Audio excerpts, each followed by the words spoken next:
ان کعب قالا یوشک ان یزیح البحر الشرقی حتی لا یجری فی سفینۃ حتی لا یجوز اہل القریہ الی القریہ.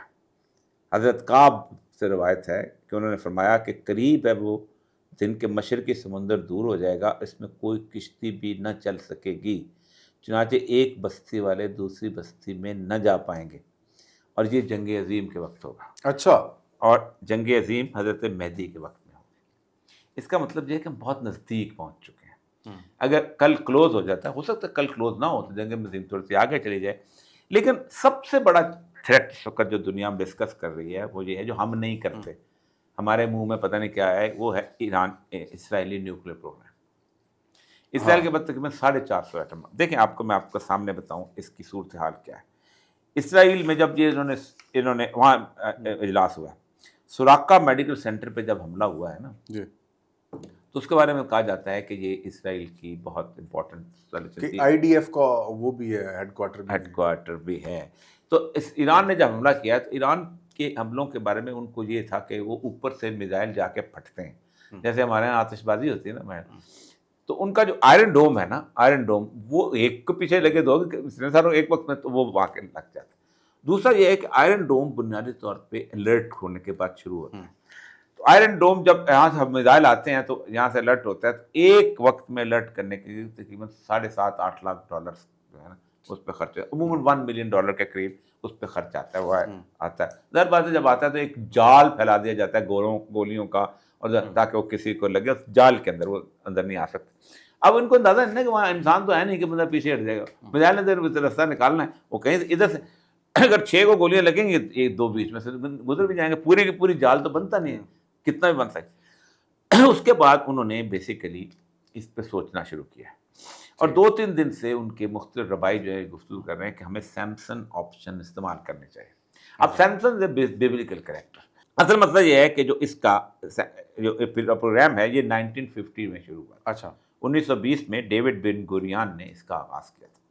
یہودیوں کا ایک تصور ہے جس کو کہتے ہیں ایمیمت. اچھا. یہ ہبرو کے اندر بھی میں نے اس لیے لکھ دیا ہے ایمیمت. ٹھیک ہے. ایمیمت کہتے ہیں کہ کسی چیز کو مصلحت کے طور پہ یا خوف کی وجہ سے چھپانا. ہمارے ہاں یہ تصور خاص طور پہ اہل تشیع کے اندر ہے، تقیہ کا جو تصور ہے. صحیح ہے. بالکل ایمیمت کا تصور ہے. یہ ایمیمت کے تصور کے تحت انہوں نے اس کو چھپایا، لیکن ہوا یہ کہ اس کے باوجود بھی باتیں تو نکلتی رہتی ہیں. اور اس کے بعد ہوا یہ کہ ایک شخص جو تھا ان کا کاریگر وہ بھاگ کے اٹلی چلا گیا. اس کا نام تھا مارڈوشی وینو. اچھا. یہ اس بندے کا نام. ٹھیک ہے. یہ بندہ جو ہے اس نے 86 میں جا کے وہاں پر کہا کہ وہاں پر ایک بہت اہم ترین ان کا جو ہے وہ اپنا جو سینٹر ہے ڈیمونا میں ان کی ایک فیسلٹی ہے، اس کے اندر اس نے باقاعدہ نقشہ بھی، یہ نقشہ بھی اس کا تھا اور نقشہ بھی اس نے دے دیا. اس کے بعد بھی جو چیز خاموشی رہی، اس کو بعد میں نوبل پرائز بھی ملا ہے. آپ کو پتہ؟ ٹھیک ہے. جیسے ہم ٹرمپ کو دلوانا چاہتے ہیں نا، اب ٹرمپ کا پتہ نہیں پاکستان واپس لیتا ہے کہ نہیں لیتا. یہ ایک ایسا شخص جس نے 8 دفعہ غزہ کی وہ اس کو کیا ہو، کیا کہتے ہیں اپنا ویٹو کیا ہو، اور جو ابھی تو خیر اس کے بعد تو لے ہی لینا چاہیے کہ ہمارے ساتھ دھوکا ہوا. بہرحال تو اس نے وہاں پر اس نے یہ جاری کیا.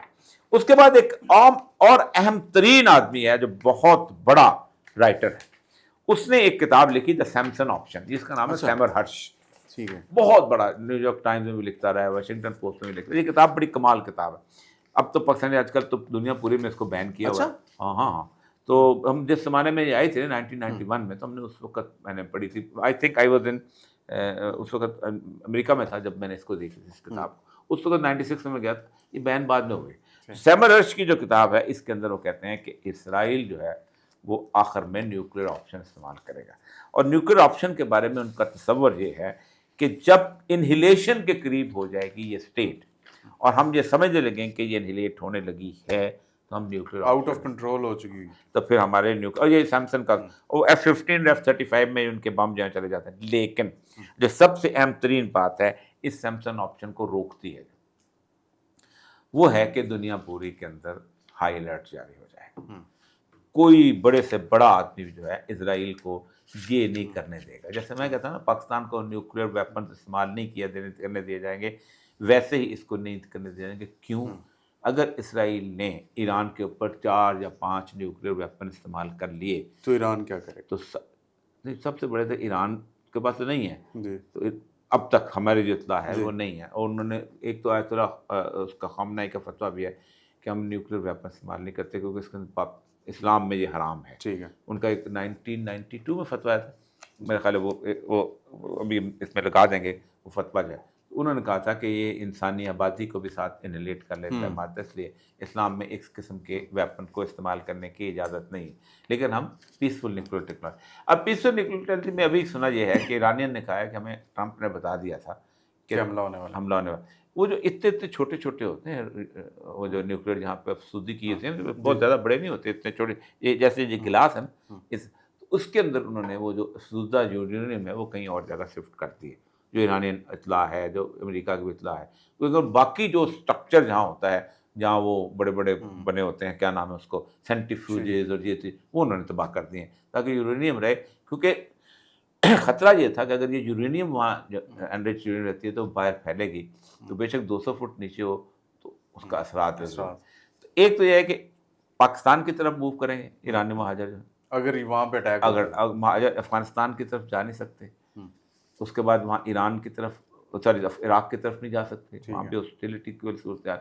ایک ہے کہ ترکمانستان کی طرف، لیکن ترکمانستان نے کبھی کسی بھی اس کو ریفیوجی کو ہوسٹ نہیں کیا، رہ جاتا ہے تاجکستان وہاں سے دور بنتا ہے، تو اس کے بعد ہوگا کہ چیز پھیلی تو وہ پھر نیوکلیر آپشنس لینے کہ پھر وہ دنیا میں وہ جو نیوکلیر ونٹر کا کانسیپٹ ہے وہ آ جائے گا، لیکن اسرائیل کا تھریٹ۔